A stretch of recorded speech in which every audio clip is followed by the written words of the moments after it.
wrestling silly bits too. Having a blast bringing our show to you. They rant, they rave, they won't behave. Wrestling fans come out your cave. It's time to BS and misbehave. Talking wrestling, time to go. Ring the bell and start the show. Talking wrestling, time to go. Ring the bell and start the show.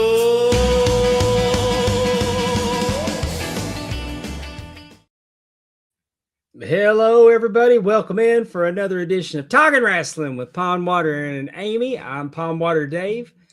That can only mean that she is the first lady of the Arn Anderson fan club, Miss Amy Vaughn. Hello, hello. How are you? Doing good, Amy. How are you? How was your week? It was good. I had a good weekend. Not a whole lot going on, but lots of nice relaxation and, straightening up. And it was good. It was a very good weekend. And this week is going to be end of the month. I don't know about you, but end of the month is always kind of a little bit of a free-for-all, like getting all that little stuff done. Yeah. I don't know. Do you have to do any kind of paperwork and stuff at the end of the month? Nah. You just keep rolling. Just keep on rolling. That's awesome. That's good. I put my paperwork in an envelope and that's it. And that's it. That's good. Hopefully I don't have to come back to it. But I gotta tell you, Sunday morning, I thought I was dead. What? I thought I was dead Sunday morning. What happened? I woke up and nothing hurt. I mean, normally I get up in the morning and I throw my legs down and my ankles hurt and my knees pop. And it's kind of like all the aches and pains are checking in, saying good morning. Hey, Dave, how you doing? We're still here. And then maybe, like one day last week, my hip kind of hurt a little bit. And I'm like, hey, welcome in, new guy. But Sunday morning, I unbelievably felt good. And kind of scared me. Had to look around, make sure I was still here. Exactly. Well, maybe this is your heaven, right? Doing the podcast. Are you sure you're still here, right? Yeah, and I had wrestling Saturday night. SWA. Yeah, how'd that go? Sharon, Mississippi, just outside of Laurel. It was a really energetic card.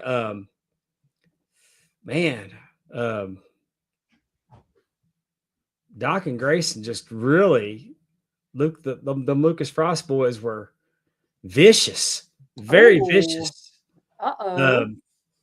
They the Hosies and the Riots were wrestling. They started the show for the whoever won was the number one contender and was going to get the title shot later in the show. And the Riots beat the Hosies, and the Riots were out there celebrating. And Mikey, the referee that joined them, he joined in the celebration? No, he kind of came out and distracted them.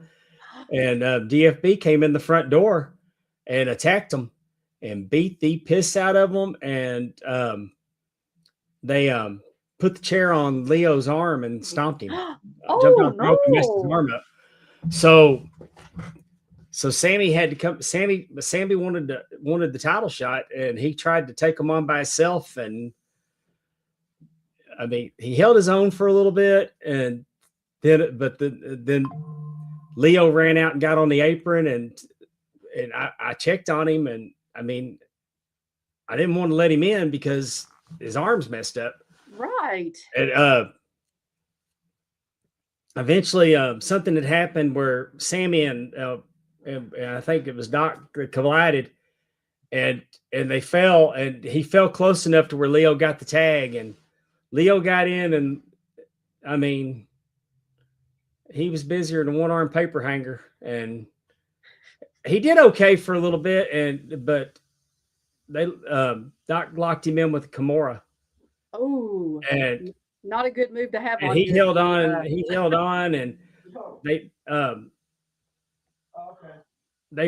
held Sammy and made him watch because Sammy was trying to get in to break it up. And oh gosh, he couldn't. Sammy was locked up on the outside where he couldn't help him, and the kid didn't give up. He passed out, but as soon as that arm dropped, and he was gone. But then we had to try to get Doc off of him, and it was just. Oh my luckily, goodness! Billy Joe came out Hillbilly Joe came out and for the rescue. But to make his brother watch, that's cruel. they were vicious. I mean, I've been doing this a long time. That was pretty ruthless. And I mean, That's not nice. They're holding on to those belts by any means necessary, but now they're going to have to go up against Hillbilly and Pharaoh. Good. Pharaoh Funk. But it was a good night. When is that going to happen? When is that match happening? Have they named it yet? It's happening in Moselle on the 7th. I won't be there for that one because I had prior booking with Bayou. I'll be in West Monroe for Bayou on the 7th. But and then there was also a non-title match between Barry Wolf, who's their SWA champion, against Nick Wonder. Mm-hmm. And it took forever for me to get them in the rings to start the match. Oh, really? It was just a fight. These guys hate each other. I was going to say they hate each other. They hate each other. It was a fight. It was a double. It ended up being double count out. They managed to attack him after the match. They attacked Nick and his manager attacked Barry and got his arm down. They got his arm between the ring apron and the steps and kicked the steps on it. And he thinks he's going to be all right. He had a previous arm injury, but they messed this guy got his elbow than his arm. So he's going to be defending the championship pretty soon against Nick Wonder. Nick Wonder, who's been a guest on the show. Yeah, we talked to him. It's the Wild Wild West the other night. I'm telling you, it was a great show. Me and Ref Obama held it down. It's always good to work for SWA. Now I'm shifting my focus over. I got BIW the 7th and the 14th of March. Mm-hmm. Then I'll be back to back. Yeah, we got West Monroe and Minden. Yeah, okay. Our first time going to Minden. West Monroe's like at exit 10, like exit 114. Mm-hmm. I think. Minden is exit 48. Okay. So they're 60, 70 miles apart. And where West Monroe is in Louisiana? Louisiana. They're both in Louisiana. Okay, they're both in Louisiana. Okay, cool. And then I'll be back to SWA on the 28th. Goodness. And the 11th of April. You're just refereeing all over the place these days. I could do it every weekend. Uh-huh. I could do it every weekend if I wanted to. Yeah. Enough promotions around there. Good promotions too. That's right. You should. Hey, are you going to try to go to Vegas and like ref something out there during WrestleMania? No. Oh, no. They kind of pissed me off. They kind of pissed me off when they moved WrestleMania from New Orleans to Vegas. Oh, because they announced New Orleans and everybody was excited. Man, I was going to go down there and try to work every show I could possibly work. Yeah. My guys were coming in. We were going to party for my 60th birthday. Yeah. Oh. And they moved it to Vegas. And no. Boo. I know. That's how we felt when they told us it will not be in Nashville next year. It will be in Saudi Arabia. So it's like, man, we thought we were going to get a WrestleMania in Nashville. Oh, well. Hey, I'm going to tell you, I wouldn't mind. We got some questions. Yeah, I wouldn't mind going to Saudi Arabia for WrestleMania. Go ahead. I'm sorry. I want to go to Saudi Arabia. And from what I understand, it's not that expensive. Let's look. Hey, Allison, what's going on, darling? Hey, Sam, glad you're here. Matthew, Elvis Presley in the house. Austin Kendrick. Sam says that Crusade Pro was awesome Saturday. He said he's got a new belt. They said Crusade Pro was awesome Saturday. There were 4 shows that day. Pro Wrestling awesome. 225, Crusade Pro, SWA, and Battle Zone. Yeah. And I will not be at LAW on Friday because we are going to see Gary Allen in Bossier City. Andrew Hermes in the house. Keep you honest. Yeah. Just a lot going on. Where are you going to go see? We're going to Margaritaville. The Margaritaville Casino in Bossier. Gary Allen's going to be there. That's what I got my wife for our anniversary. She loves Gary Allen. Yes. Okay. So Yes, we're yes, gonna have a yes. little, Oh, yes, yeah. yes. I see that now. So I'm gonna take her see Gary Allen, let him warm her up for me. Oh, Lord. The whole TNA top 10 is here. What's going on, T-Weave? He's got soccer practice. Allison. Hey, Austin's asking if we watched Raw last night.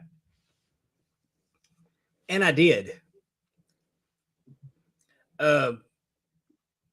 Parts. Sorry. I fell asleep. Oh, sorry. What happened? what? Tell me. What happened? Bronson Was it Reed good? got hurt. Oh, like really legit? Like Yeah, you he think tore he his, really got tore his hurt? bicep. Oh, yeah, he tore his bicep. Oh man. Yeah, I mean, and then Jey Uso won the match. It was a three-way for the Elimination Chamber, and you could tell that the finish got changed. And I think Who do I'm you getting think was tired. supposed to I'm getting tired of WWE with the predictability because Stephanie wasn't even paying attention, and I didn't know at the time that Bronson had got hurt. Uh-huh. But she looked, and Uso won, and Stephanie goes, "Well, you didn't see that coming, did you?" So I mean, it's kind of predictable. But do if you think Bronson that do you Reed, think it got changed? Do you think the finish got changed? oh Like do yeah, you they think said that you Bronson? could tell that Jey Uso didn't even act like he was excited about winning. Oh. But Oh. He thought he had off this weekend. No. and you could tell that they were doing a lot of talking after Bronson got hurt. But Right. I say all that to say, why not let El Grande Americano win? That's what I was going to ask. Who was all in there?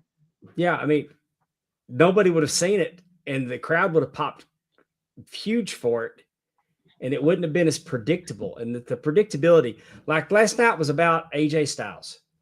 Yes. They were honoring AJ Styles, and all night they were showing everybody there. The Doc and Gallows was there. Oh, awesome. Good. Bobby Roode opened a closet door, and Abyss came out. Oh. Full Abyss gimmick. Oh, I love it. Darn. I mean, it was. I'm gonna go back and watch that. It was fun, and they did the whole. You know, they let him come out and let AJ cut a promo at the end and thank his wife and his kids, and it was real nice. And everybody was out on the stage clapping for him, and then the lights went out and the gong hit, and the Undertaker came to the ring on a motorcycle. They played the American Badass music, and he went up there and told AJ that he was going in the Hall of Fame. Oh, he is? Yeah. Yay! Good for him. Oh, was he taken by surprise? I bet he was. He acted surprised. Well, that's good. I wasn't surprised. You weren't surprised that quick? I would have been shocked if they wouldn't have put him in the Hall of Fame. I mean, I'm glad they did. I'm not crapping on it. I'm just saying that. Well, yeah. And I don't think that the Undertaker part, I saw it on Netflix after the credits, but somebody actually posted it on Twitter saying that this was after the show went off. So, but I saw it the feed was still on Netflix, so we saw it. Austin wants to know, do you think AJ Styles needs to go in the TNA Hall of Fame? That's a big yes, and it would probably be later this year at Bound for Glory. Tommy Dreamer was talking about it on Busted Open today. But we all do believe that he's through. I do believe that last night when he left his gloves and his jacket in the ring. He did, huh? Yeah, okay. He said he didn't want to leave it over there. He wanted to leave it at home in Atlanta. Aw. And they showed it. They played they did a nice video package. The music was Higher by Creed. Mm-hmm. Oh, okay. And they had TNA footage in there, and it was I thought it was really, they gave him a good send-off. Awesome. Well, that squelched any AEW rumor Yeah, going into the Hall of Fame of WWE. Probably not going to happen. But speaking of Busted Open, they sat down with Paul Heyman. They had lots of media for the 2K event that WWE had at their headquarters. Okay. And they got like Busted Open got to interview a lot of people, but they actually got to do a sit-down taped interview. When I say they, I mean Dave LaGreca, Mark Henry, Tommy Dreamer, and no, not Tommy Dreamer, Bully Ray. Mm-hmm. And they sat down with Paul Heyman for about 15 minutes. Cool. And It'll be on YouTube. Search Busted Open on YouTube. Watch the Paul Heyman. The dude gets it. Mm-hmm. And he doesn't just talk. I mean, he, like Bully would say, why do you feel that way? And he immediately had a reason why he felt that way about something. Yeah. And he gave Austin Theory a huge compliment. Mm-hmm. And I kind of look at him a little different because I don't doubt what Heyman said was genuine. What'd he say? He thinks Austin Theory is Shawn Michaels in the Rockers. Okay. And he goes, and then somebody said, you think that? And he goes, and I may apologize to Austin if he thinks I've set the bar too low. I mean, if he puts Austin Theory where Shawn Michaels was in the Rockers. Drinking, partying, do you think that's what he's talking about? No, I think he's talking about ability. But he explained how the character evolves and you get comfortable, and then it's how he kind of explained how it would work for Austin Theory and how it would go wrong for Austin Theory. And just hearing Paul Heyman talking about the vision. Mm-hmm. Now, this was recorded before Bronson got hurt too. Right.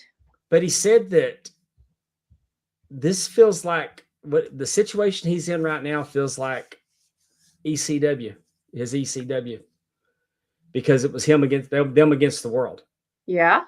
Prove everybody wrong. And go out of your way to hear Paul Heyman. I hope someday he doesn't work at WWE and does a podcast. God, I hope he does. And I just loved it. I loved hearing it so much. I mean, it's just like, man, you just don't want him to quit talking when he goes into because it was like almost a teaching mode. And he gave a master class, and like he even called out the booking in WWE. Because he said, he goes, because they said something about backstage. He goes, hey, let me tell you something. And I don't know if it'll ever be on Unreal or not, but I've been waving my arms up and down, not about the booking for Las Vegas for WrestleMania. I've been waving my up and arms down saying, what are we going to do in Saudi for WrestleMania? Because if we know what we're going to do in Saudi for WrestleMania, it makes what we're going to do in Vegas for WrestleMania a lot more easy to book. Because that's the launching pad for Saudi. The Saudi is the launching pad for 2028. 2028, the launching pad for 29. If we know what we're going to do, it's easier to do. True. So it's about as close to being critical on the booking as that you can get. I mean, but he made sense, and it wasn't vicious or anything, and he wasn't attacking anybody. It just was really, really good. I think Paul Heyman, though, he's at the point where he can say these things, and it's not like he's worried about being let go. You know, No, I mean, don't think to he be able is. to tell the truth or how he really feels. Like, he's not towing the corporate line. He can say what he wants. Yeah. And, you know. Yeah, he didn't throw anybody under the sense. bus, and he didn't give away any secrets. And it all makes sense. Well, we got a good topic tonight, We do. and we're going to attack it. And I want to point out, if you're watching because you want to hear about the modern day warrior, Kerry Von Erich, I realize that the Iron Claw has come out on Netflix. If we're not telling the tragic story of Kerry Von Erich. We're not going to pick out all of his shortcomings. Hey, we know him. We all know that's been told 100 times. We're going to try to focus on some of the positive stuff about him. And then we'll wrap it up. We're not going to blow rainbow smoke either, but I mean, we're not going to dump on the Von Erichs for the next hour. Okay. And Amy has prepared trivia. And with that being said, because she doesn't want us to actually maybe cover anything that would help. Kevin. She don't want us to cover anything that might actually help you answer these questions. That's right. We'll just jump in. We've already said one thing, but We'll that's jump right okay. in.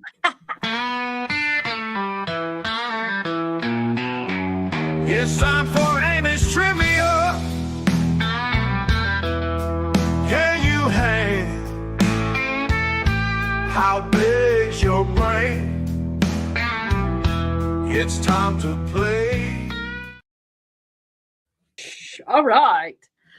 Yay, trivia.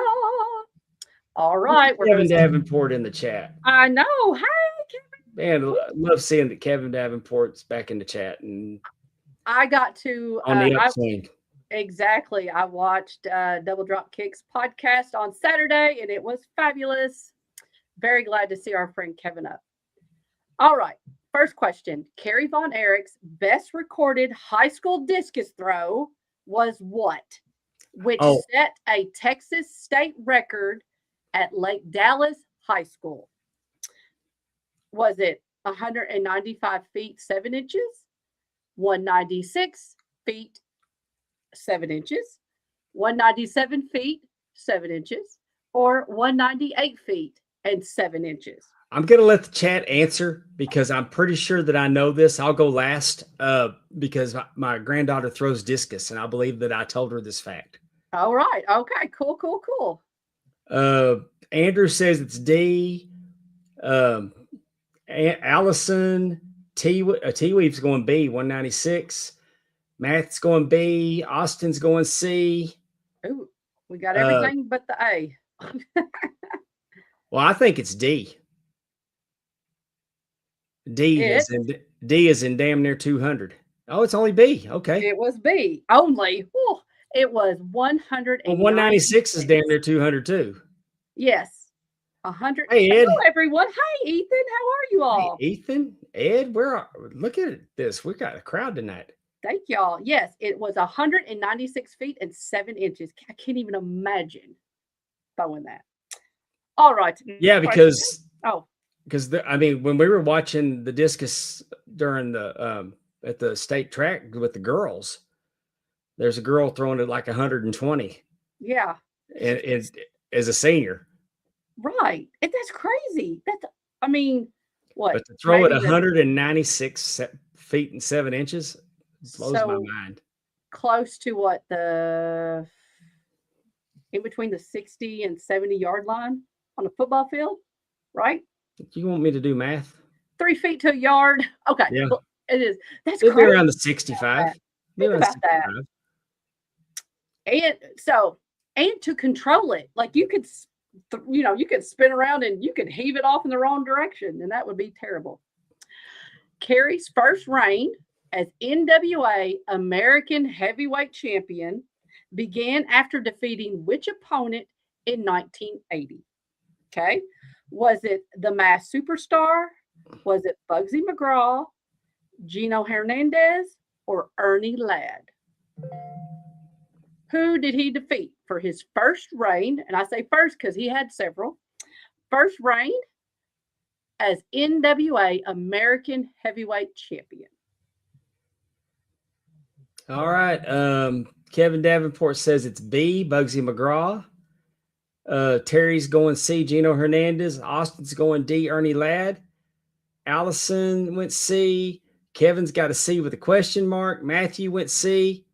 It is, in fact, C, Ernie. It is, in fact, Gino Hernandez. It is. Very good. Do you have any questions, more questions about the American Heavyweight Championship? No. He will trade the title with Ernie Ladd. He will lose the title to Ernie Ladd, but regain it. And he does get the title from Bugsy McGraw. And he will wrestle the Masked Superstar, but I don't think that was in Dallas. I'm trying to think. I think he is wrestling the Masked Superstar. I think he wrestles the Masked Superstar in Missouri. Hmm. I think he wrestled him in Oklahoma. Oh, really? Okay. Yeah, but in 1981, he wrestled all these people in 81. Yes. And Bugsy McGraw was 82. And so, yes. And I feel like Ernie Ladd, or at least one of them, like I said, I think he won it like 5 or 6 times. Like, I mean, there was multiple Reigns. and I saw a match. There was an old it said Championship Wrestling, and it had matches from Mid-South, which was Tri-States at the time, and Georgia, because I guess Watts was promoting both territories, booking both territories, and they had matches from both. And it was cool because the Brute wrestled Jose Lothario on their main event, and Bugsy McGraw was the Brute. Really? It was kind of, yeah, it was 1978, and it was like Wild Bill Irwin was in 2 enhancement matches. He was. I don't. Speaking of Gino Hernandez, I got my book today from Lizzie Flanagan. I did. I got my book. A previous guest of ours has written a book on Gino Hernandez. Lizzie Flanagan. I am the champion. I am your champion. I am your champion. I'm very sorry. And I finally got my copy. I'm super excited to read it. It was in the mail today.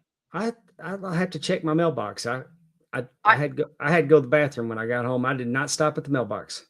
And also, your arrived. What you sent arrived today. Oh, did it? Okay, good. Yes, it's like good. Glad to hear it. Forestry. I didn't know what in the world. Yeah. All right. 1983. Kerry was involved in a loser leaves town style angle, with which rival? Terry Gordy, Kamala, the Missing Link, or Michael Hayes? Who was he involved in a loser leaves town match? Well, 1983. There's 2 answers that are correct here. There's only one in cage match. I'm going to narrow it down. I'm going to narrow it down to the singles match, not the tag team match. I was going to say, I'm pretty sure you narrowed it down anyway when you said there's possibly 2 answers. There is 2. Let's see who said Ed said C, the Missing Link. Ooh. Or did Ed answer on? No, Ed answered a few minutes ago. That was on Gino. He said A. Oh, wait. I don't know now. Everybody's saying A on Terry Gordy. Ethan got it with D. No, I think Michael that was Hayes. on the last one. I think that, well, maybe not. Maybe it is the right one. I don't know. Well, we got to watch these people. Well, everybody's saying A. You're not wrong. You are. Technically, you're not wrong, because we were looking for Michael Hayes on Thanksgiving. He sent Michael Hayes packing. Michael Hayes showed up dressed as Santa Claus during the tag team match between Terry Gordy and Buddy Roberts. And since I wait a minute, there, wait a minute. I think that was Kevin and Mike. I don't think it was Kerry and Mike. Yeah, that is only the one answer. Thank you. Okay. I work really hard on my trivia. Well, yeah, but that was a loser leave town situation as well. And I thought what was really interesting, which I don't know why I thought it was interesting, that was the only in his entire history of matches. I was like I said, I was looking at cage match where he had a loser leaves town. I don't know why I thought that would have been more popular, but maybe they keep Kerry back. I think did they hurt Kevin? You can tell us about that later. Yeah, now I can't remember. Because I do not. The only thing I remember about Christmas night was that Michael was dressed as Santa Claus and David wrestled Ric Flair. Now, is this what you physically saw that? I mean, you were there? Yeah. Well, I know. I did not know. I figured you were there, but wasn't sure. Okay. The next couple are fill in the blank. Okay. Kerry lost the NWA World Heavyweight Championship to Ric Flair in the city of blank in May of 1984. They were in Japan. I'll just go ahead and tell y'all that. So don't be telling me Omaha, because that's not the right answer. Kerry lost the NWA World Heavyweight Championship to Ric Flair in what city? In May of 1984. This is a little bit harder, a little bit trickier. Yeah. You got it. You got me on this one. Ding, ding, ding, ding. That's what I wanted. Hi, Brandon. It was Anybody wasn't- have a guess? Just throw out a Japanese town's name. I don't know if that is a town. it wasn't Okinawa. It's not that one, Allison. Yokohama, Kyoto, Tokyo. It was not Tokyo.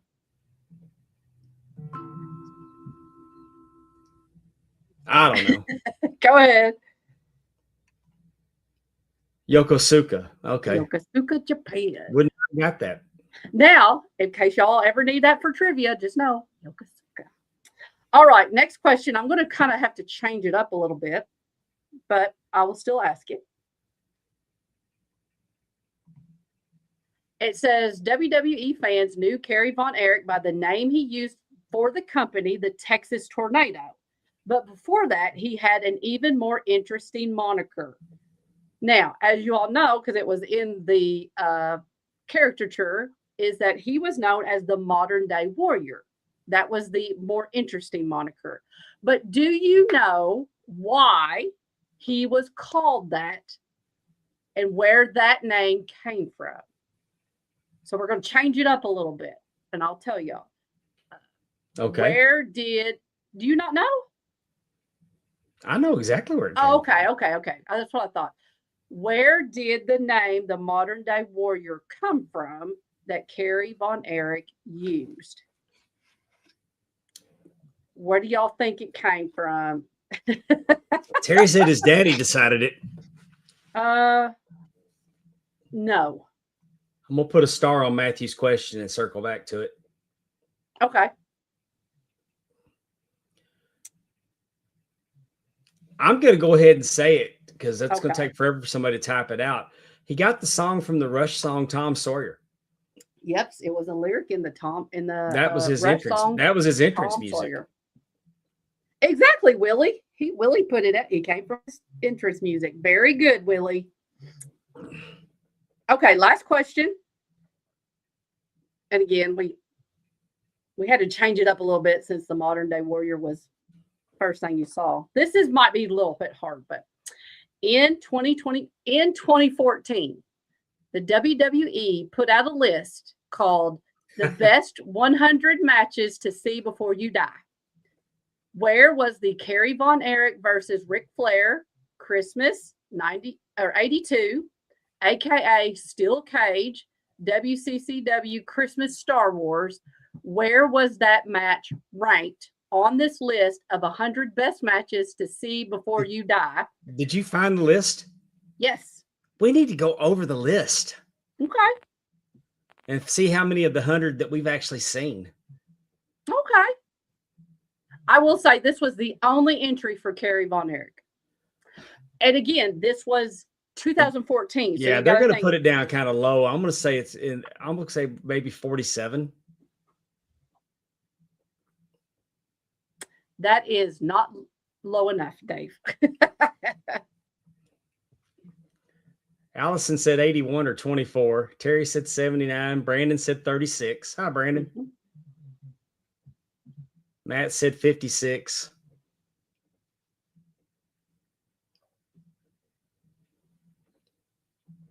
Ed said 20. Ed's being very generous. Austin said 66. All right. Dave, you have an answer? What'd you say? You did not go low enough. Oh, then I'll say 69. Of course you would. Okay. It was number. Oh, it was wow. 90th. It was That's 90th. bullshit. That's bullshit. But that's I'm how just- WWE lists are. Well, and again, I'm just saying that is, yes, it was 90th. So yeah, I'll send that over. Yeah. we Yeah, can the look at that cage one. match, the cage match that launched a money feud was the 90th on the was. list. It was the 90th. So I hope I look forward to picking this list apart. I hope one day if you're ever at like Buffalo Wild Wings and they have some kind of trivia or something like that going on, that one of these answers comes up and you could say, hey, I remember that from Amy's trivia. You're welcome. All right, let's jump right in. Amy. Let's do it. Kerry Von Erich. who is synonymous with the state of Texas, by the way, was not born in the state of Texas. He was born on March 20th, 1960 in Niagara Falls, New York. Mhm. So that's Tell kind me- of interesting. Remind me, he is the third because they had a son that passed, right? So that was the oldest. He was the fourth. He's the fourth. Oh, because I forget. Because David Jack and- Jr., Kevin, Yes, Dave, Kevin. Okay. then Kerry, Okay. then Mike, then Chris. Okay. He was the fourth. Okay. 17 were Hogan matches. I bet you. Um, Bet it was more than that. there's again, there's definitely there was a few on there. Anyway, so Kerry grew up. He was a world-class athlete, really specialized in track and field. Mhm. Had discus records, was an Olympic hopeful. Mhm. They say that he had a chance to make the Olympic team in 1980, but because of the boycott that Carter had, I've heard that that really kept him from going. I mean, he was already wrestling. I think they were Mhm. saying that he didn't get paid to wrestle, which I don't believe that either. But being a pro wrestler would have messed back then. You would have messed with his eligibility, I guess. I don't. The kayfabe story is that Carter boycotted the 1980 Olympics, and they didn't go. So Kerry's Olympic dreams were over with, and he went full-time pro. But he already debuted. He already had debuted in 1978 on May 7th, 1978. He made his pro wrestling debut against this fella. Oh, I thought that was him. I was like, what? No, this fella was his first opponent. What? But at this time, he was going by Paul Percival. Mm-hmm. And Willie Thornbrew can tell us exactly who that is. Do you know who that is, Amy? By his other name? Buddy Rose. That's Playboy Buddy Rose. We're going to get back to him again later.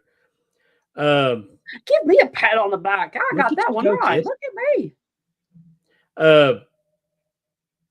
I don't even have my glasses on. In 1978, he was pretty much wrestling Gino Hernandez regularly. Gary Who? Hart. Kerry was. His opponents would have been Gary Hart.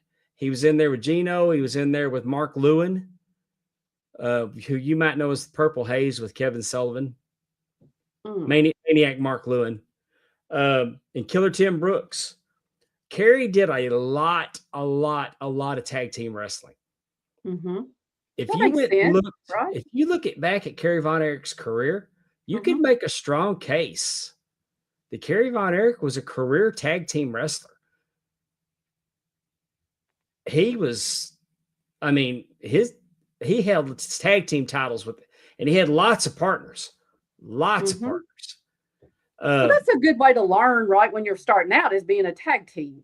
And I mean, think that makes sense. Because they had him in there with like Al Madrill as a partner, and of course his brothers, and right. But his first title that he ever won was the Texas Tag Team Championship.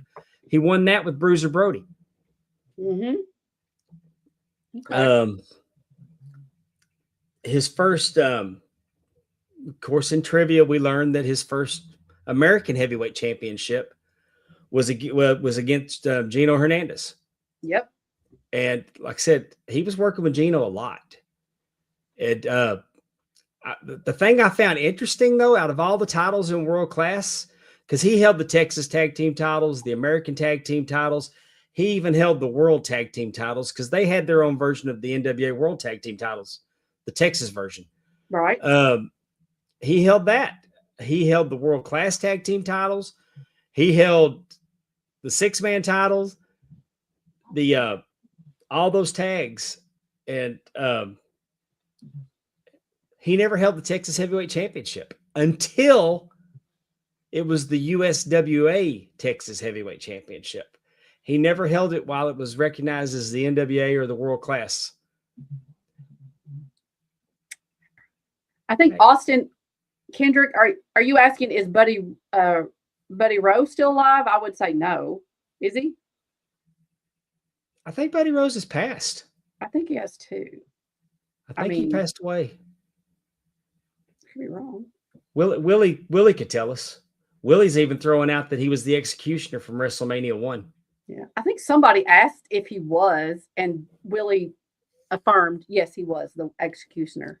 So Kerry was WrestleMania. spending, 78, 79, 80. He was honing his skills. He was getting, and then he got to there's Gino Yep. with What his could have been. with his Izod jacket. Is that- There's a picture of him. This is a little bit later. This was 1984.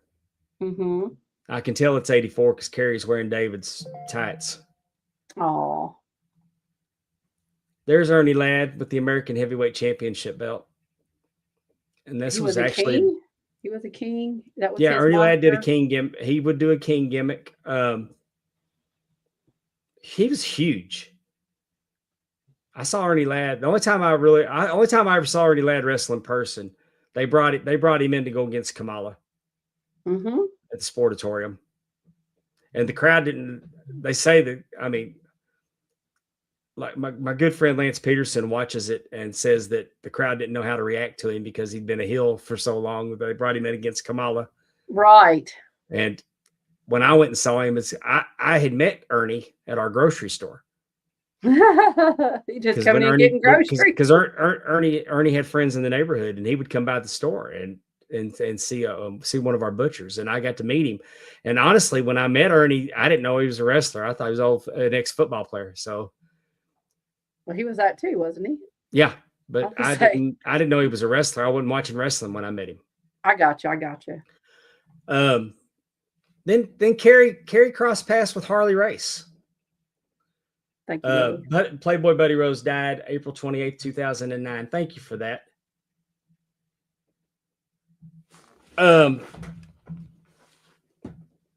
So Kerry and Harley Race crossed paths on July 28th, 1980. And Kerry had defeated Harley Race in a non-title match. And then At Star Wars, or is that something separate? this Is is that this is Missouri? something separate. Okay. This was a graphic I pulled. We're going to get to this match. Okay. Kerry lost to Race when he got his title shot. He got his title shot in January 19th of 81. Mm-hmm. They wrestled to a double count out at Reunion Arena in February 22nd of 1981.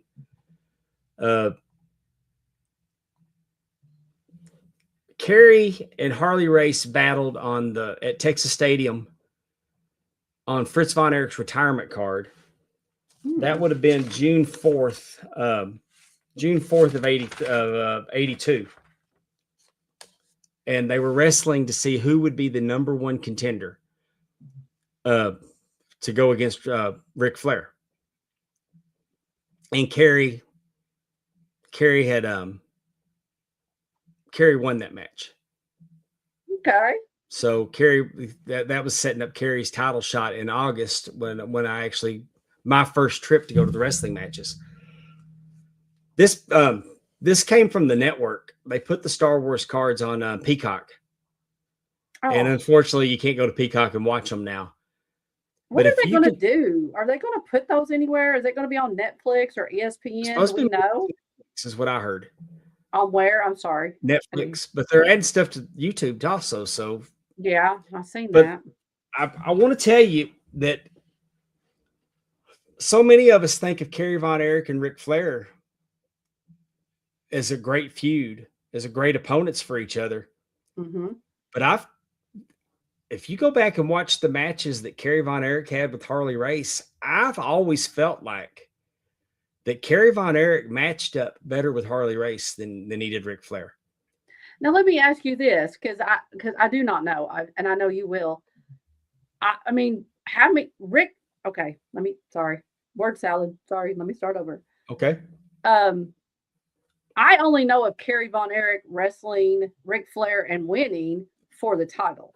Right. So was there a huge history behind them with them fighting, or Well, no? Kerry had his, I mean, everybody had their go with Ric Flair. Okay. I mean, I got in when it was Kerry's turn. My first night just happened to be Kerry and Flair 2 out of 3 falls at Reunion Arena. Okay. Uh, Had Let me David back. passed away at this, or yes, had David passed away when Kerry started getting his turn No, with Ric Flair? This, Okay, this no. was before. This was 82. Okay, so okay. But I also want to point out before I get way ahead of myself that Kerry was starting to travel. He was defending the American title in the Watts territory. Mhm. He would defend against the Grappler. They were sending him up to Kansas City. He was wrestling on Wrestling at the Chase. Is that where he Against would probably wrestle Harley a lot, or that he would that be wrestled where they Harley. would wrestle? He wrestled Harley in Missouri, but not like David. Okay. Kerry wasn't getting. I mean, David was. I didn't get the impression that Kerry was getting the main events in Missouri like David was. I got David you. had a much better spot in Missouri than Kerry did. Well, and at that point, they thought it was going to be David, right? I mean, so why would you give Kerry you know what I'm saying? Like David was the one that was a little bit older, had been wrestling a little bit more, that was kind of looking to be the heir apparent. Well, you know how we talked about Harley did so much for David? Yes. Well, when we get to it, I'll tell you what Harley was quoted as saying about Kerry, and you can see where he kind of I don't think he disliked Kerry. I just think that right. But you see his attitude about Kerry when we get to it. He was doing tag team matches with Ted DiBiase against Afa and Sika, the Samoans. Goodness. He was tag teaming with Dusty Rhodes against Greg Valentine and Ox Baker. Oh, Ox Baker. We need to talk about him sometime. In 1982, Kerry crossed paths with Flair. He got disqualified against Flair. Flair would beat him in January. He got disqualified against Flair. In February, they wrestled in Austin, Texas, and Rick won on 3/16 of 82. This is interesting that Kerry had gone to Florida and tagged with David against the Briscoes and against Butch Reed and Sweet Brown Sugar. We talked about Sweet Brown. So Kerry spent some time with David, tag teaming with him as a heel, going to Florida. And so Kerry was going from Dallas to Missouri to Florida. He was heading over to. He was also doing some time in Japan. So he's really starting to catch on in early 82. Is that okay? So when did him and David go to Florida to be heels? That was early 82. Okay, summer of 82. I gotcha.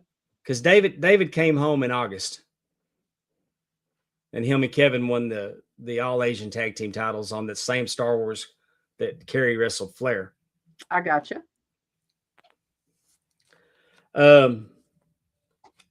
Of course, we know that Kerry got disqualified 2 out of 3 falls.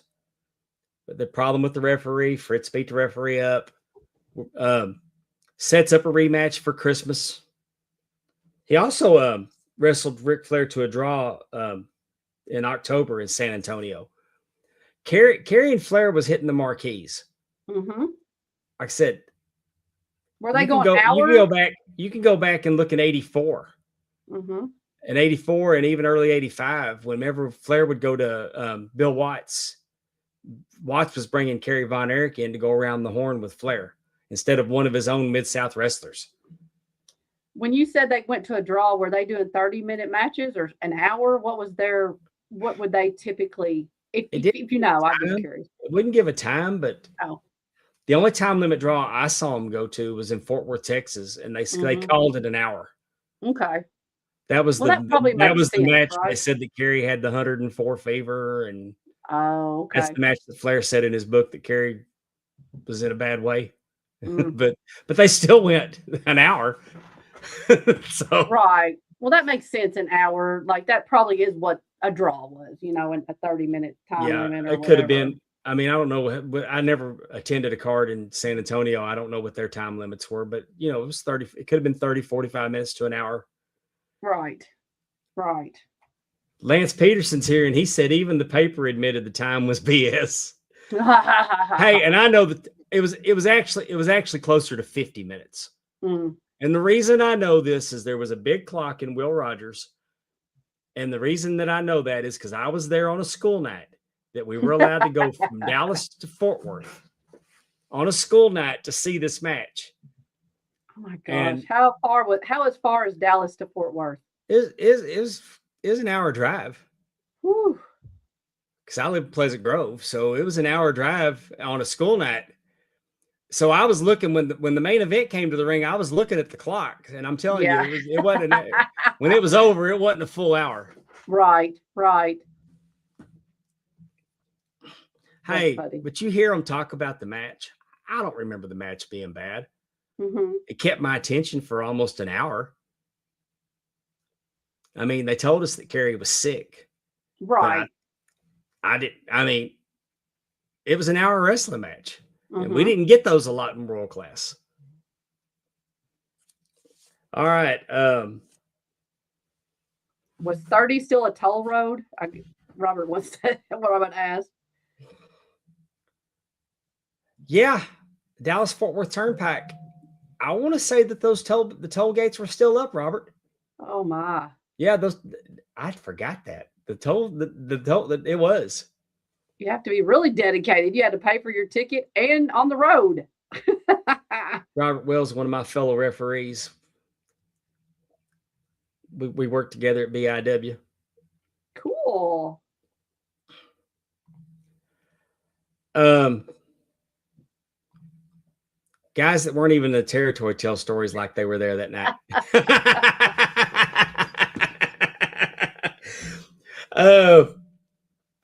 Something interesting happened after this. I'm gonna go circle back around to Harley Race. Oh yes. On January 1st, Kerry was wrestling Race in Missouri, and Harley got disqualified to protect the title. It was a Missouri title match, and Kerry got a rematch on the 21st of January, and won the belt. Because the stipulation was if the champion got disqualified, he would lose the belt. Oh. I have a book right here called The Strap. You can get it on Amazon. It's an incredible book. It's about the Missouri Championship. It's a who's who of wrestlers that held. It's Hall of Fame Central who had the Missouri Championship. Yes. Who wrote that book? I'm sorry. Who wrote that book? Roger Deem, Deem. D-E-E. And it's a forward by Larry Matzik. Okay. It's a great book. And you always kind of said that the Missouri title was kind of like the stepping stone for the NWA title. So it was widely regarded as a stepping stone to the NWA World title. So that definitely makes sense that there would be a lot of, like you said, who's who. But Kerry won it by disqualification. Mm-hmm. The title changed hands on a disqualification. And Harley was quoted as saying, I had to put him over. It's bad enough I had to put him over as much as I did in Texas. I damn sure wasn't going to do it in my hometown. Mm. So Harley drops the belt by disqualification. Now, here's an interesting story about the Missouri Championship. Mm-hmm. They didn't allow people to take the belt home. The wrestlers were not allowed to travel with the belts. But Kevin took the belt home when he had it. And Kerry left with it. And they didn't know that Kerry had it until they found out he was defending it in Japan. Oh, how does that happen? He went to Japan in April. He defended against Tenryu and one other wrestler. It was one successful title defense, and the other one was a double count out.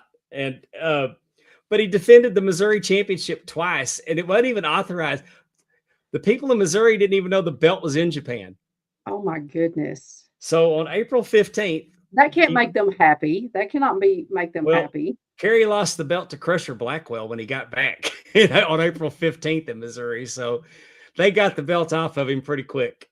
I bet. Who now did Crusher Blackwell? Is that somebody? Jerry Blackwell, Crusher Blackwell, big fella. Okay. From Stone Mountain, Georgia. But he didn't turn out to be someone else, right?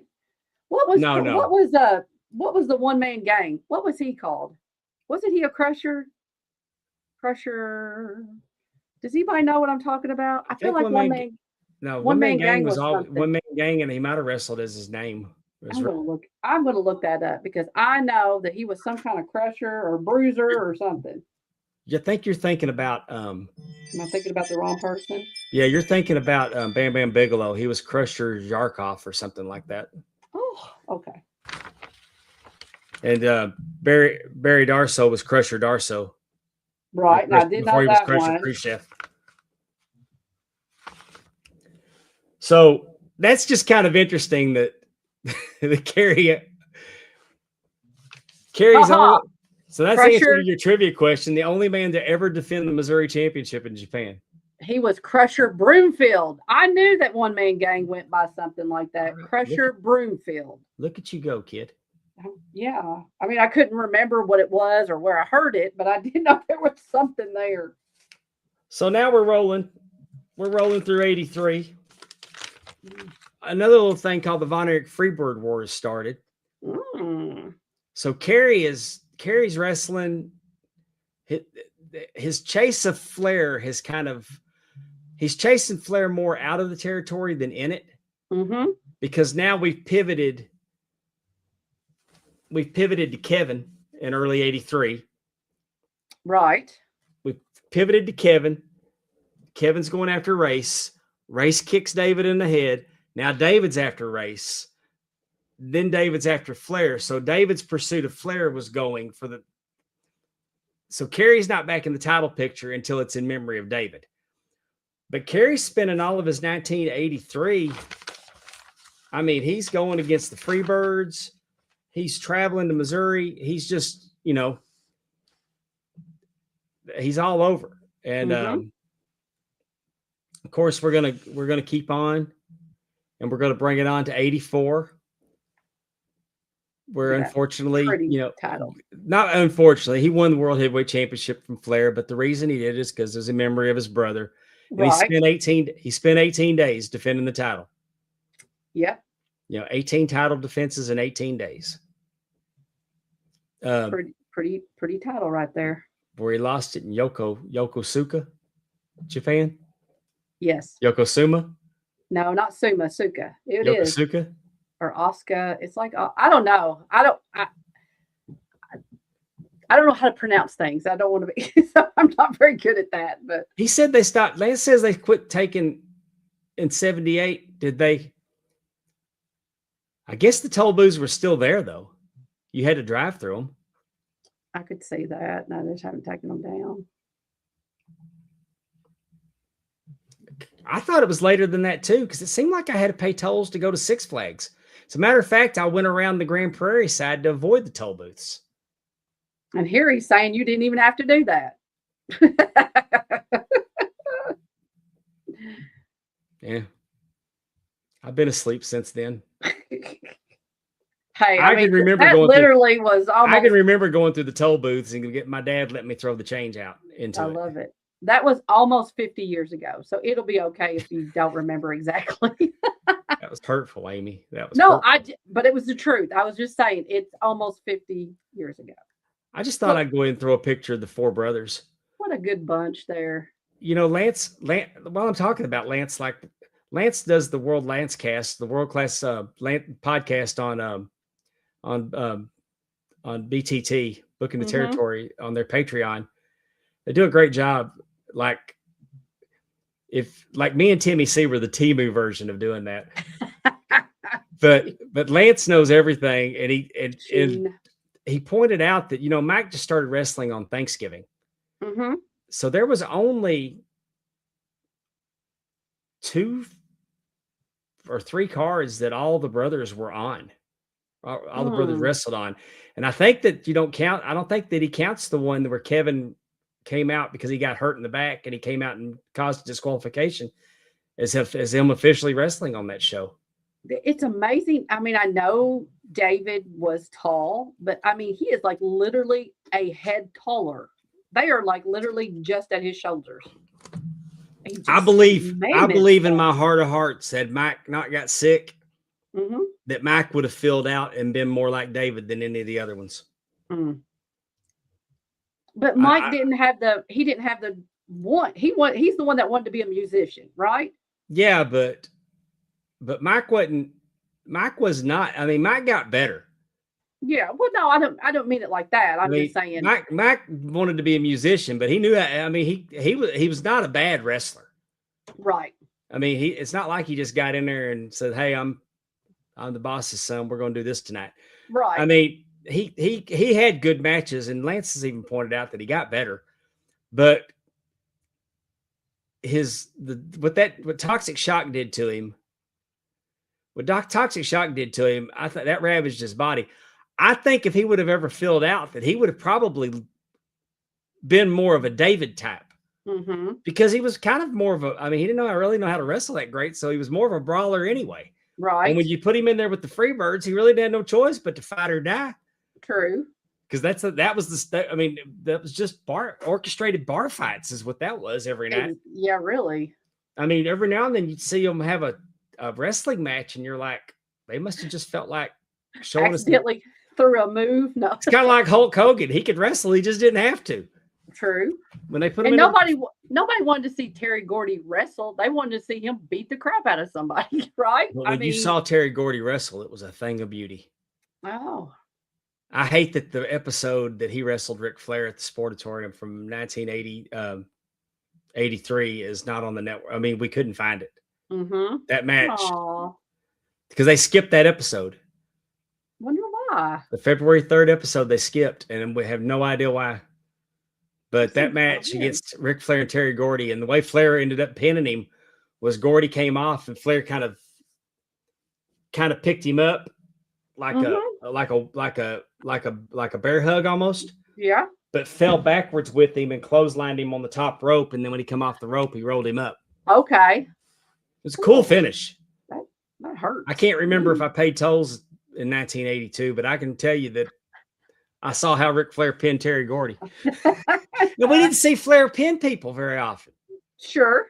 Oh, because they do the figure 4. People would submit. Well, no, I mean, because Flair get disqualified, he cheats, keep his belt. I got you. And so let's move on. All through 84, 85, it's Gino and Chris. Mm-hmm. They're chasing that. They're doing the whole Cosmic Cowboy thing with masks, trying to trick them to give them a title shot. They agree to wrestle the Cosmic Cowboys, and then it's obvious it's Kevin and Kerry under masks. But we'll fast forward on up. To June 4th, 1986, where Kerry has a motorcycle crash. He's coming back home from the lake. He's got a crotch rocket. He's riding with nothing but swimsuit or shorts. Oof. He did get the pin on Adams.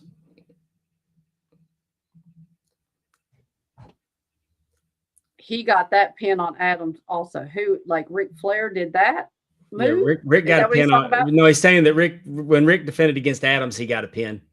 Oh, I think okay. The second time he wrestled Adams, I think Adams got disqualified because I think Gary Hart hit Flair with a slapjack.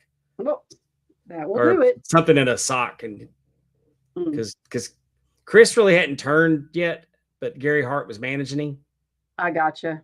So he was kind of like Gary would cheat, and Chris kind of get onto him a little bit, but really wasn't arguing with the results. Anyway, he was riding it, and he ran into a police car. So he did not get on a motorcycle and lose his foot the night after he won the world title. That wasn't like the movie. Creative license with that movie. Yeah. And this was June of 86. I showed that he returned to the ring February 2nd of 87 against Brian Adias. He had 2 matches and apparently re-injured himself, and he was gone again until October of 87 is when I can find that he picks up again. Mm-hmm. In my mind, he was gone longer. So if they could have amputated his foot in February and he had a prosthetic and he was back in the ring in October, his story becomes even that much more amazing to me. Mm-hmm. Because I want to say it's sad to me, and I understand the mentality that his father had, that they would not wanted to show that Kerry was less than, that having a prosthetic would have, in his mind, made him less than. Mm-hmm. I'm not saying if you have a prosthetic, you're less than. And people today with the prosthetics, they can do anything. But my grandfather had a prosthetic, and I know how much trouble, I know how much it hurt him to wear it. Mm-hmm. The cushions, having to go get it worked on, the thick socks, the having it adjusted constantly.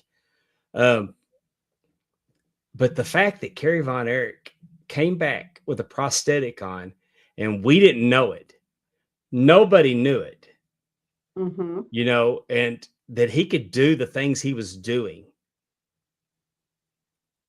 And he was rolling into 88. I think, though, you're right, what you're saying, but that probably is what really led to more of his drug problem, to be honest, because I'm sure he was in constant pain. He didn't need to be wrestling on a prosthetic foot. That was and not the made for surgeries, that. You know what I'm saying? Oh, I would be shocked if he wasn't hooked on pain pills from the first surgery. Of course. Oh, sure. Or the yeah, like, of course, yes, I agree. Lance said on his show this week that when Kerry came back on crutches is probably straight as we ever saw him. Mm. Be careful on the crutches. Right. I think he went to the Cotton Bowl. Mm-hmm. I think he went to the Cotton Bowl to second his brothers or something. I can't remember the show. Right. But Lance had just recently brought it up. Anyway, it's amazing. The story gets sad, but it didn't have to be. Right. It didn't have to be. No, he should not have returned to wrestling, and not just because of a prosthetic foot, but again, prosthetic, that was not how it was made. And I'm sure that he was in constant pain. Yeah. I could imagine. Well, then 1988 rolls around, and we got Jerry Lawler coming to town. Mm-hmm. Jerry Lawler's the AWA Heavyweight Champion. I remember it. I went to the Sportatorium because I wanted to see Jerry Lawler. This is the guy that I'd seen on Late Night with David Letterman with Andy Kaufman. Yep. This is the guy. And I couldn't wait to go see him. And that was the first time that I went to ringside to try to get an autograph. I never tried to go get an autograph before then. Really? And I tried to go get Lawler's, and he was being heel, so he wouldn't do it. Oh, and plus you weren't a pretty girl to kiss. So, I'm sure that's what was really down there for all the baby faces. And I don't remember who Lawler was in to wrestle, but Kerry came out and got in his face and told him there's only one world heavyweight champion, and it was him. Kerry acted like, Lawler didn't do anything to establish that he was a heel. Kerry came down, got in his face, and acted like a dick. Interesting. Isn't the AWA? Man says it could have been Terry Taylor. What could have been Terry Taylor? Lawler was in to wrestle Terry Taylor. Oh, okay. But I know Kerry came out and got in his face and was a dick to him, and I remembered thinking, "Wow, well, Kerry's acting like a dick," but because he didn't normally act that way. Mm-hmm. But then he had his whole thing about there was only one Mona Lisa, one Leaning Tower of Pisa, and one world heavyweight champion. And you're looking at it because I guess Kerry was the world-class champion at the time, and we started recognizing. Gotcha. It's when they decided to start recognizing their own world champion.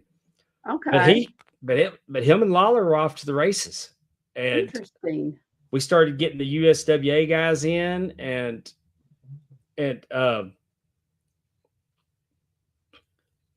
is this when, as a side note, Jerry Lawler had a thing with he took the AWA title, right? Like, is this whenever he wouldn't give it back? Yeah, when they screwed him out, when they screwed him out of the money, He just took it on a territory He kept run. the belt. And when I got my picture taken with Larry Zbyszko in 2005, I borrowed the belt. Dave Milliken had the belt, that actual belt. And I took the belt over there to get my picture taken with Zbyszko. And Zbyszko looked at the belt and he goes, "Hey, is this the belt that Lawler stole?" From my father-in-law? I don't know. No. So I thought that was kind of funny. But on December 13th, they had their big battle up there on that pay-per-view in Chicago, and where Kerry cut himself, and I mean Kerry had Lawler in the claw, but the referee stopped it because Kerry was bleeding so bad. Even though Kerry had Lawler defeated. Oh. He stopped it. Like Lawler was out. Kerry was not, but he was bleeding. And I mean, Kerry was bleeding bad. Like, really? Like everybody thinks that Eddie Guerrero match where he lost a lot of blood. Yeah. I mean, and Frank Dusek was throwing a fit. And I mean, we thought the fix was in, that they screwed Kerry out of the belt. And hey, the booking on it was incredible. And everybody says, because nobody knew at the time, but we noticed that Kerry's arm was bleeding, but Lawler covered it by getting it in the corner. And, because Kerry accidentally cut himself getting his robe off. But what?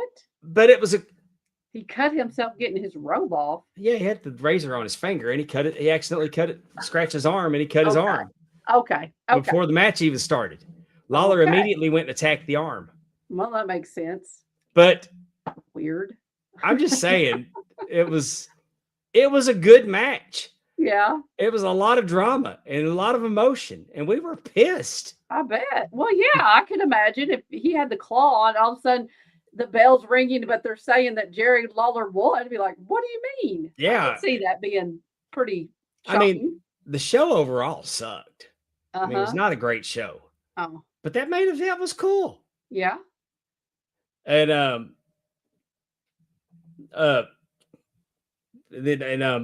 also want to point out that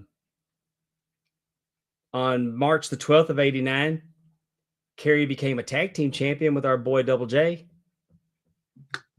JEFFJARRETT. Ain't he great? Yes, he is.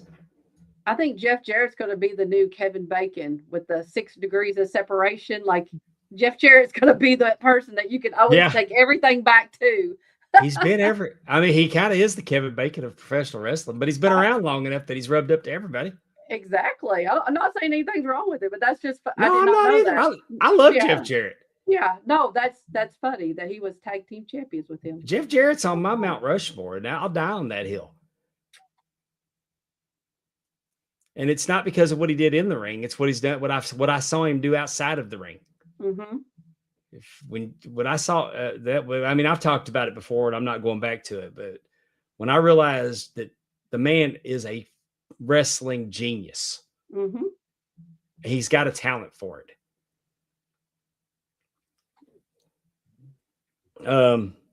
He's also got a talent for production, and I saw that. I saw that yesterday. Just listening to when he records his podcast live. The first 30 minutes of when everybody gets to can watch the live recording. First 30 minutes is mostly ad reads. But he came in and did one and produced, and like the production, and talked about production, and I'm like, just listening to how on top of doing things he was. The guy's, you give him a pad of paper and a pen, and he can lay out anything. It's awesome. We've seen him do that at one of our events where we got to watch them all book a show. Yeah. Did you listen to that at ringclassics.com? Is that where he is now? Yeah. That's what I thought. On the June 22nd of 1990, this is interesting, and I wasn't aware of it, and that's why I felt like mentioning it. Larry Zbyszko defended the AWA title against Kerry Von Erich, and Kerry Von Erich put the Texas Championship on the line against him. Title versus title. Interesting. And they went to a double count out. And this match took place in Guam. Okay. I know. Who was running the show in Guam? AWA or Texas or I don't know, but they got WCCW? they got a title versus title match. That's wild. I wonder, what if they're doing something like with the USO or something? Oh, Because I mean, Guam people, is military. I mean, there's a military base there. I don't know. That's interesting. Did not know that.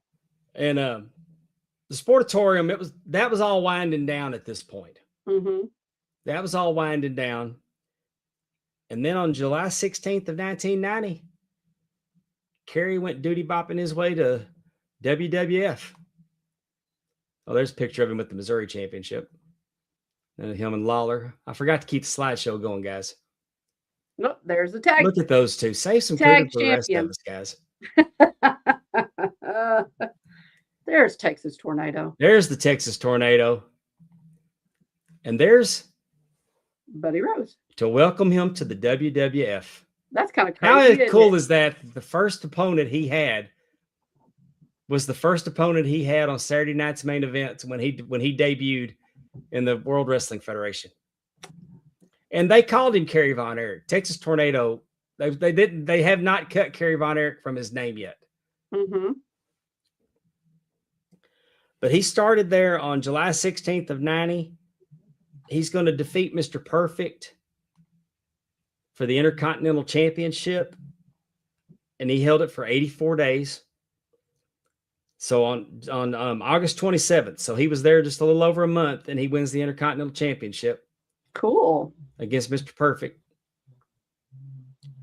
But when he lost the Intercontinental title, he wasn't done. For some reason, I feel like Kerry Von Erich's WWE career was short. But he wrestled there for 2 years. Mm-hmm. And he was working 15 to 20 days a month. It's a crazy schedule on one foot. But do you realize, I mean, in 1991, he was married to Ted DiBiase. He was wrestling Ted DiBiase regularly in 91. He was wrestling the Warlord. Mm-hmm. He was wrestling the Berserker. He spent some time with Flair. When Flair got there in 92, they put him in there with Flair for a while. Just never to the top. Why do you think? I mean, like he wasn't in the league of who would have been there then. I don't know. What'd you say? 91? I mean, he was featured prominently. They put him on a Survivor Series team with the Ultimate Warrior and the Road Warriors. Right. I mean, they got an awful lot of him. Do you think if he would have stayed longer, he might have seen himself in the championship picture? Because you're right. I mean, the Intercontinental Champion is the only title. Well, he was the Intercontinental Champion when being the Intercontinental Champion meant something. Exactly. That's what I'm saying. Like, I'm not saying it don't mean it now, but I mean, back then, everybody didn't get. I mean, the Intercontinental title wasn't like Sunny. Everybody didn't get a shot. Oh, now that's not nice. She got problems too. Buddy Rose and Doug Summers were highly underrated tag team. You are correct, sir. He and Flair had good interaction in the Rumble. I popped for that, by the way. It was cool seeing them back in there together. Well, and Andrew's going to say what I was trying to figure out if I was going to say or not. But Andrew, he'll say it. And we know it was true. Yes. And I want to say, now here's part. Well, that makes sense. We wouldn't have someone in the title picture. And if I just can't want to rely say, on them. But he's in the WWF that knows how to take a story and build they could have done vignettes, and he could have been such an inspiration that he was doing what he was doing with one foot.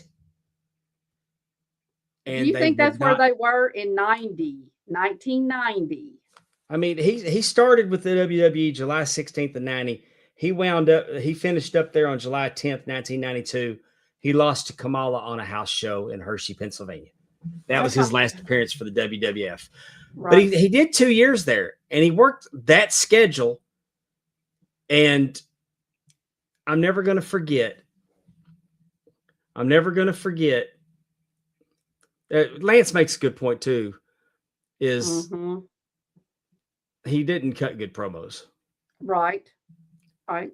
And it boils down to trust by the office. He probably wouldn't. Hey, he probably wasn't partying any harder than the rest of them. Well, but I wonder if it would have happened if he was a WWF wrestler, you know, like if he had the accident and came back, almost like how Brutus, where he had his parasailing, he came back, he had the, you know, he had all that. That might have been, they might have leaned more into that of him now an amputee and how, you know, like this is amazing or whatever, but not when he came to them that way. He could have been an inspiration and eventually been an ambassador for them because he had charisma out the ass and everybody loved him. You don't hear people talking shit about Kerry Von Erich. They'll say Kevin potatoed him. I mean, but everybody liked Kerry. The only knock on him, Flair's only knock on him is, my God, I couldn't depend on him. Right. But he did. He was married to him in the territories. Bill Watts thought enough of him to bring him in to go around the horn. I got people here that tell me they saw Kerry Von Erich and Ric Flair at the Coliseum in Jackson, Mississippi. Right. I mean, think, unfortunately, the only person who didn't like Kerry Von Erich was Kerry Von Erich. Bless him. I mean, you know, like that's what it boils down to for whatever reason. And it was on Superstars or Challenge or one of their shows. They do a segment going to commercial. Mm-hmm. Like they would say, "Hey, my name is," and in my spare time, I love that stuff. And in my time, I like to do this, that, and the other. Yes. Hey, I'm the Texas Tornado, and in my spare time, I'm learning to read and write in Latin. And I turned to my wife and I said, "Hey, don't they write prescriptions in Latin?" And we kind of had a laugh because Kerry was getting. I mean, they used to get popped for drugs in Dallas. I mean, it was news whenever they did. Sure. And unfortunately, a lot of the time they got popped, it was marijuana, which you look back on it and laugh now that was the big big news on 10 o'clock news. If Von Erich got caught at an airport with marijuana. So what? I mean, was he written that? Was he trying to be funny? Or like, what was that all about? I think he was really learning to read and write in Latin. But the thing is that he was writing in Latin at a pharmacy in Irving, Texas, and he got caught forging prescriptions. That violated his parole. And he was probably going to see jail time. So he don't have a foot. He's in trouble with the law. Mm-hmm. He's got a problem with substances. Mm-hmm. His wife's leaving him and taking the kids. Mm-hmm. If he was taking steroids and he quit taking steroids, that crash could have led to depression. The crash from being off steroids probably led to some depression. Or it could have amplified what he already had. Feeling. Yeah, already. I mean, because I don't think that depression started then or whatever his saying that mental issues might have been. But it could have amplified that he was tortured as he was. Yeah, that's terrible. It's a heartbreaking story. I used to get mad, like, "Oh, you're going to jail, so you took the coward's way out." No, mental health is real, and Lance just said pride did him in, and I think that has a lot to do with it. And he went and told his dad he loved him, went out in the woods, shot himself with a 44, and it's left behind his two kids and they're beautiful girls, and Holly and Lacey, and I mean, it's just, and by then, it's just another one at that point. Another tragedy, and he just was. I feel so bad for him because the one thing, like I said, everybody loved him. And he had so much charisma and a smile.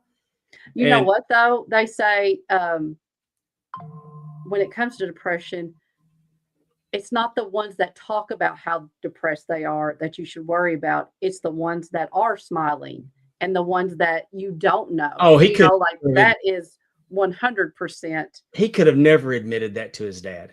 right. That's what I'm saying. Fritz, Like Fritz and the hey, ones that Fritz wasn't equipped for that conversation.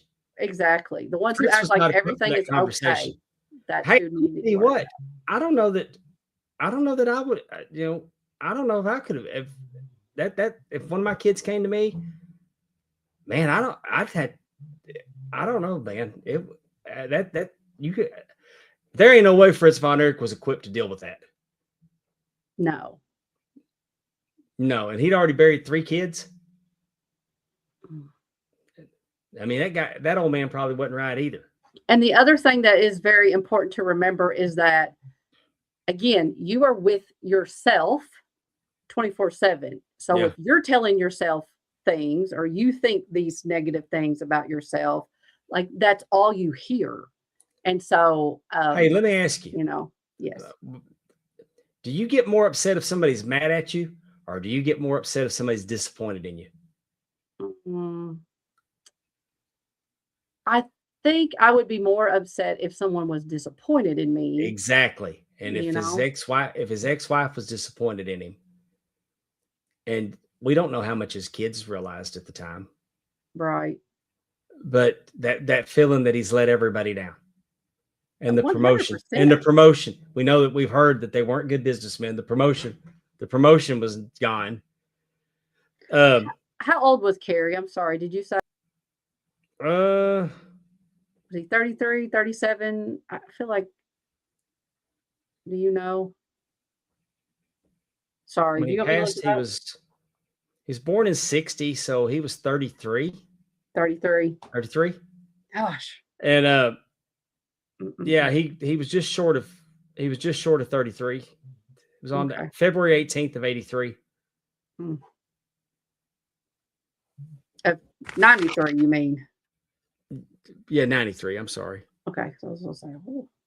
And that's tragic in itself. Yeah, he was a month away from old. he was a month away from his 33rd birthday. And but I'm gonna tell you another thing though. On Christmas night of 92, he wrestled he tag teamed with JBL and Bobby Duncombe Jr. Really? John Bradshaw and Yes. Hot Bradshaw.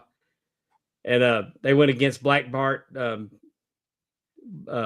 Mantell, and Skandar Akbar. So I just thought it was neat that he actually teamed with Bradshaw. The Bradshaw might be one of those other 6 degrees of separation. But on April 4th of 09, him and his brothers, his whole family went in the WWE Hall of Fame. And his ex-wife and kids were there. That's nice. So to put a bow on it, it's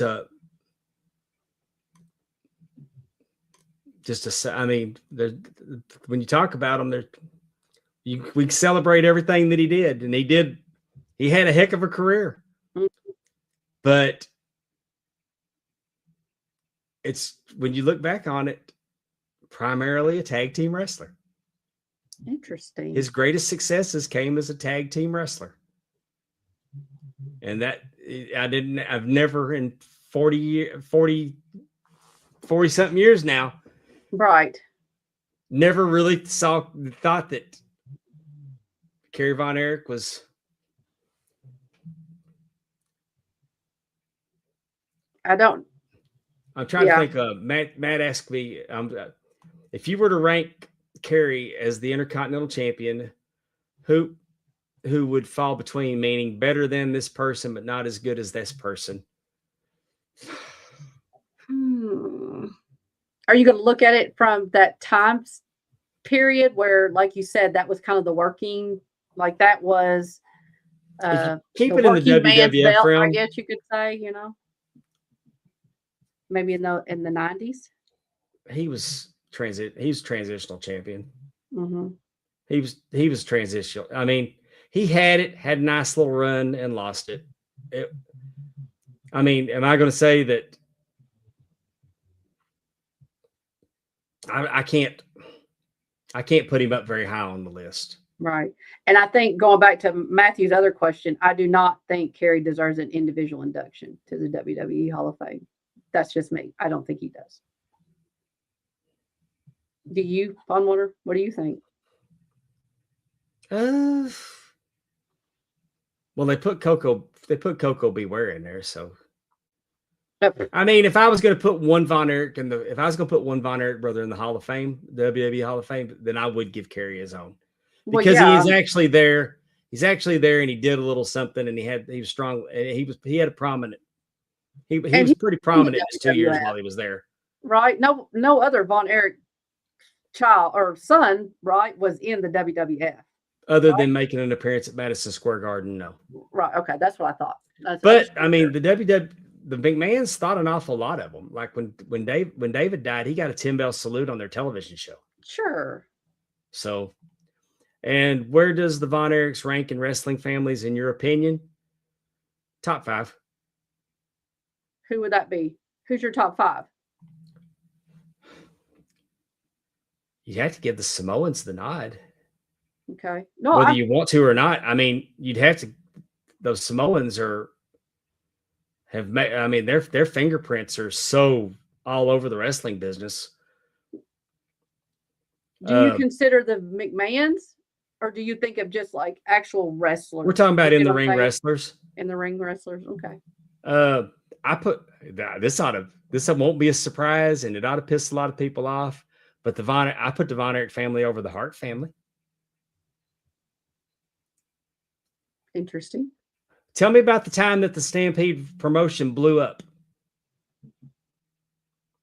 They didn't have a Von Erich Freebird yet. The Freebirds didn't go up there and fight with the Hart Boys. Right.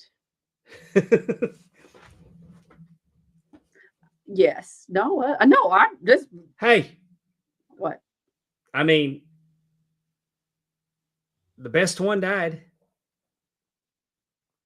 The best of the Harts died. Kerry and Brett are basically the same. They had some success at singles.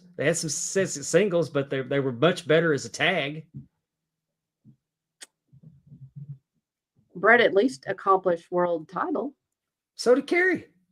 That's not. Yeah, Kerry did, and it was a world title. It wasn't the regional north. It wasn't the northwest, the northeast title. It was. He didn't get a title shot because Owen passed away.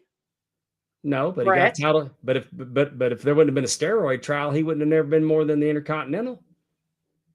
I think that. Okay. Steroid trial hit, and all of a sudden these little guys were getting a shot.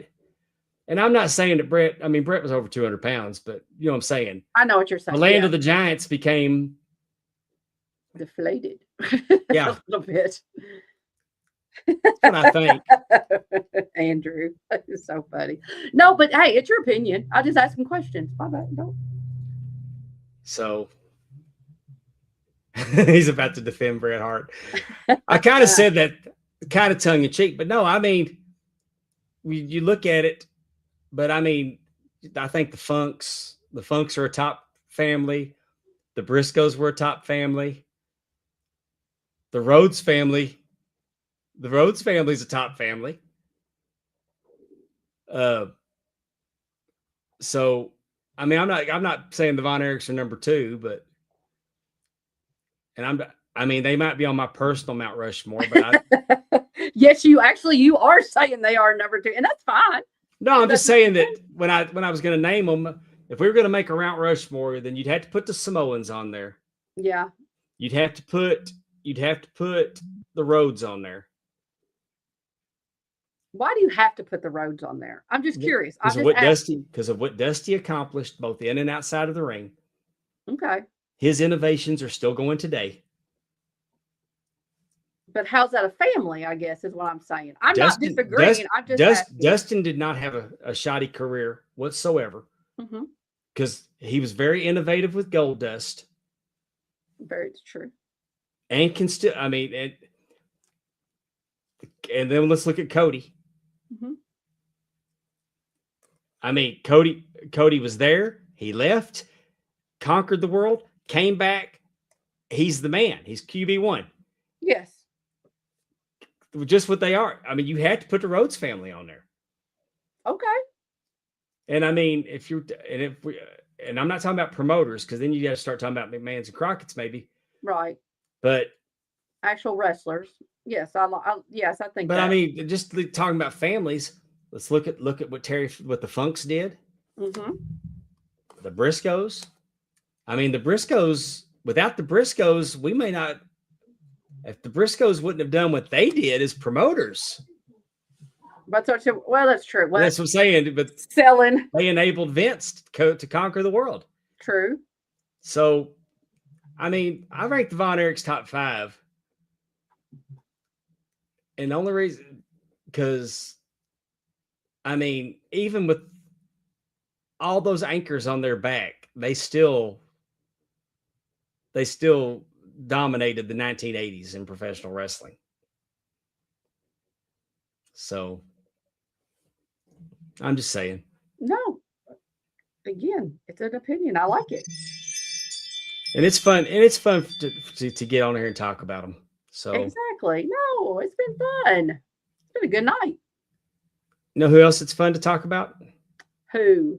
Big time belts. Oh, I thought you were going to say FTR, but okay. They're fun to talk about too. Wait a minute. Yummy.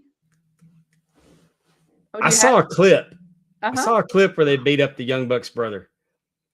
If they'd have beat up the Young Bucks daddy. But just the fact that the heat was out of control, I loved it. I'll give credit where credit's due. I saw that clip, and that heat that they were doing, and the pile driving the brother, and it's good, isn't it? Heading off and making them watch them beat up their brother. And like I said, if they would have done that to their dad, I would have popped even harder. But didn't the dad already get beat up? Not enough. Well, I'm just saying enough. this is a different. But yeah. Yep. Anyway. Papa Buck's a shoot asshole. Oh, okay. And if they had a shoot asshole belts, he could get one. That's right. At Big Time Belts, Facebook.com, out there with high quality and low prices. Making a big gold. Look at that beautiful big gold. That's very pretty. Big gold just celebrated its 40th birthday on Valentine's Day. Isn't that crazy? 40 years of the big gold. And like Ric Flair said, if you're not holding the big gold, you're second best no matter what you tell yourself. You gotta love that. I do. You just gotta love that time, and I love it. I got a trivia question about the actual ring used big gold belt for you. Okay. Who are the only 2 referees that are still active? You've already asked this last week. Yeah. Hashtag humble brag. You and Charles. That's Charles. Right. Okay. You're paying attention. Hey, I pay attention. This guy's a fan of Pinhead. He got a Pinhead Hellraiser championship. And there's CVS and Aetna making a CVS belt. I wonder who they gave those belts to. I'm very curious to what led them to make it. I love this. Obviously, I can tell who got this belt. The gingerbread champion. The gingerbread champion. Ooh. Nurse Ratchet himself, Russ Miller. Oh. Today was his first day as an official nurse. He goes, I'm so nervous. I'm so nervous. And I wanted to tell him not half as nervous as your patients are. Yeah, really. Anyway, these are his belts. His fictional wrestling federation that he uses, the UWX, for all his custom belts that he has done. Big time belts. I love this Atlantic States belt. The Empire Women's Champion. Nice. I like the white and the gold. She's strutting her ass to the ring wearing a big time belt. Heck yeah. Big time belts could even do you a custom belt bag. There's me and Billy Gullett at Bayou Independent with his Bayou Independent Louisiana Championship. Everybody's belt dreams are coming true. Facebook.com, Big Time Belts. Again, I'm going to tell you that they are high quality, low prices. You can have a championship belt made for under $300 shipped. Mm-hmm. And Matthew, when you get your television titled, please take a picture and send it to us. We want to see it. Arn version. Like it. And we want to thank them for sponsoring our pod. Yes. Let's talk about our friends. These boys over at Drunken Pop, they're back on the horse. They're putting out some content pretty regular. We just got through doing February of 1998. That's now available here on Markout Moments. Our new show, TJ and Dave have broken off to do a new show called Loose Going Into 4. And that's their NASCAR show. That has started last week, right? They're 2 episodes in, and Daytona was last week. Yep. Is that right? Yeah, Daytona was last week. Atlanta was this week. Tyler Reddick won both races. I see that. Michael Jordan owns the team. So not only did he sue NASCAR into NASCAR, he made NASCAR do things his way. Now they've had to give him 2 trophies so far this season. Good day, Ben. Yeah. We also have TJ Stevens is also doing Bash on the Buttons. That's his video game program. That's going on also here on Markout Moments. And Dollar Dave's doing Legends. Let's Rethink This. Mm-hmm. Last week he did they talked about Lex Luger and Bret Hart in the WWF. This week he's going to just talk about what if Sting would have been the third man. Ooh, that'd be a good one. And I just did an episode of That Boy Was Busy where I talked about Arn Anderson's April of 1985. I told y'all last week we'd do one. Mm-hmm. That boy was busy in April of 1985 because he had 29 matches in 30 days and traveled 8,400 miles. Ooh. So, I mean, that boy was indeed busy. Yes, he was. Now let's talk about the best. Let's talk about the best show on our network, the TNA Top 10. 100%. Yay! It's what we all strive to be. That's right.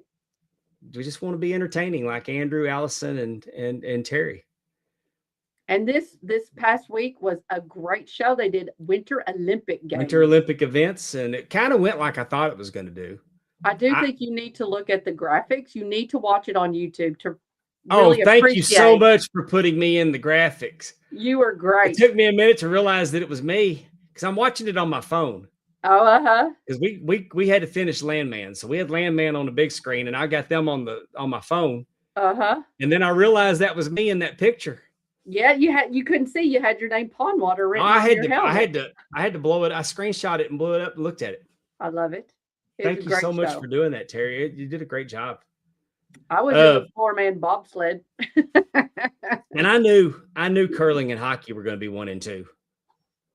Because my 1 was hockey and 2 was curling. And who knew that I was going to like curling? It is like, it's definitely the sport everyone talks about. Hey, when I was back, I used to play shuffleboard a lot. Yes. Back in my bar going days. Yes. I mean, I don't know that I would do curling because I ain't sweeping. I hate to sweep. I'm not doing cold, so I'm not doing ice. So I'm not doing that either. But I can't remember what they're doing this week. Hey, y'all tell us what they were talking about several things. And when they were talking about it, the lawyer on Landman was chewing up the police department. And I was paying close attention to what she was talking about. I can't remember if it was animated TV. If you all are still on here, do you remember? What are you all doing this coming week? I'm ready for them to do top 10 baby making songs. Oh, Lord. Oh, there it is. 2000 TV theme songs. Baby, that will probably, that could be a list. Your baby making songs.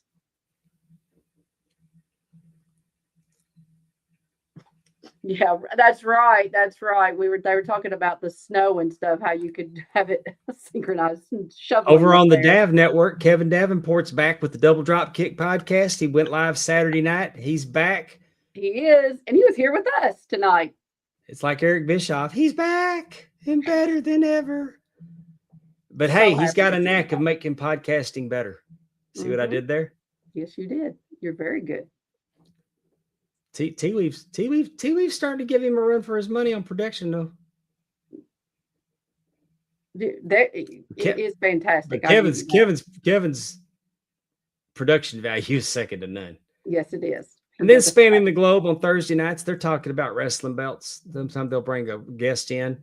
Mm-hmm. They're having lots of fun on Thursday nights. You can catch them on Facebook. You can catch them on YouTube.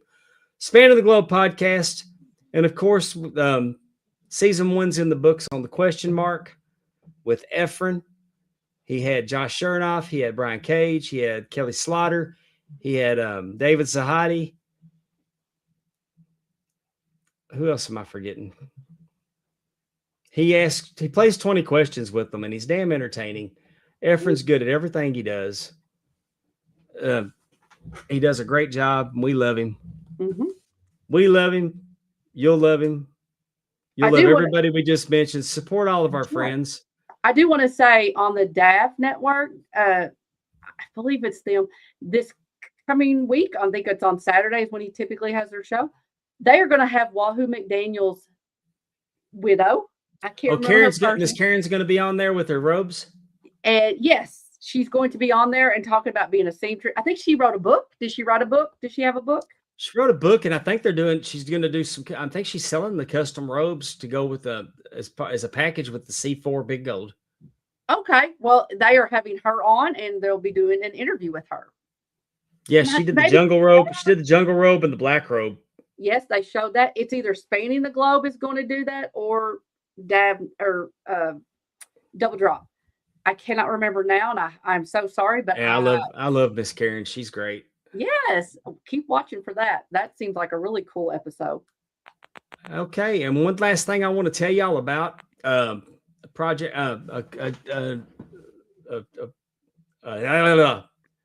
word salad. I know. Podcast network I'm involved with. We got ringclassics.com. Ad-free shows has changed their name. They're now ringclassics.com. They got their own app.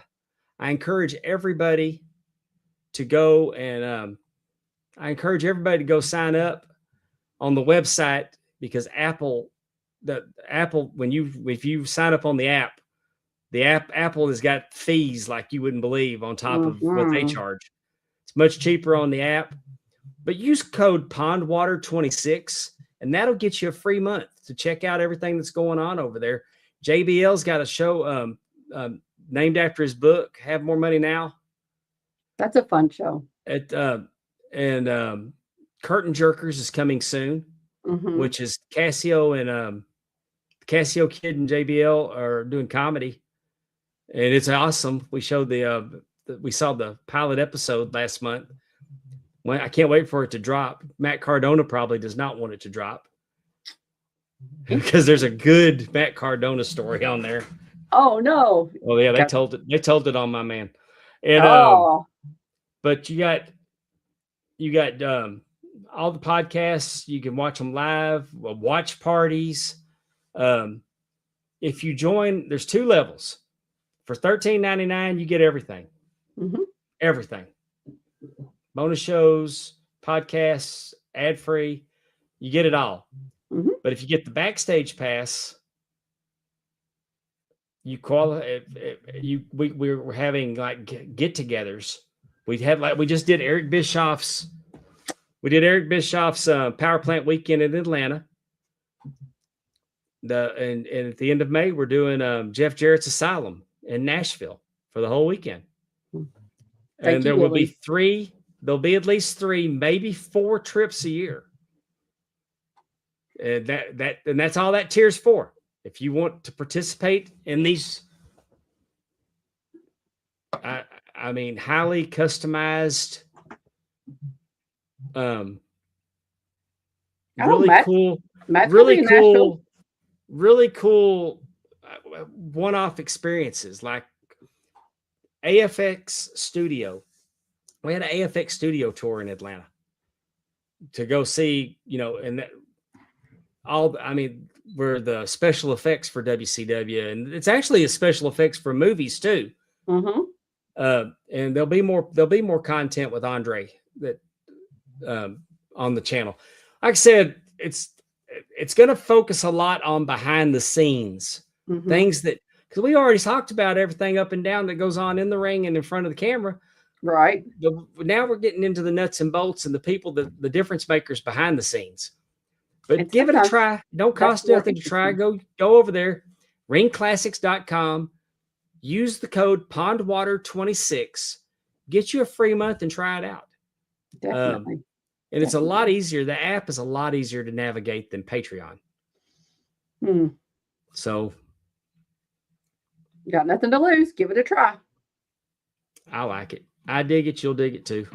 Mhm.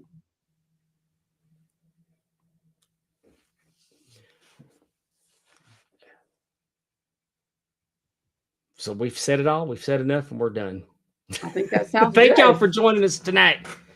We've had a good time talking about Kerry Von Erich. I feel like I just rambled like a fool, No, I think it was good. We had a good time. but I didn't want to just break it down, and I didn't want to dwell on all of. I mean, I just wanted to go over the highlights of his career, Heck yeah. and he had a lot of them. Yes, he did. So It was good. anyway, till next week. She's Amy Vaughn. I'm Pondwater Dave. Thank you for joining us right here on Mark Out Moments. Talking Rasslin, time to go. Thanks for watching our epic show. See you next week, same time, same place.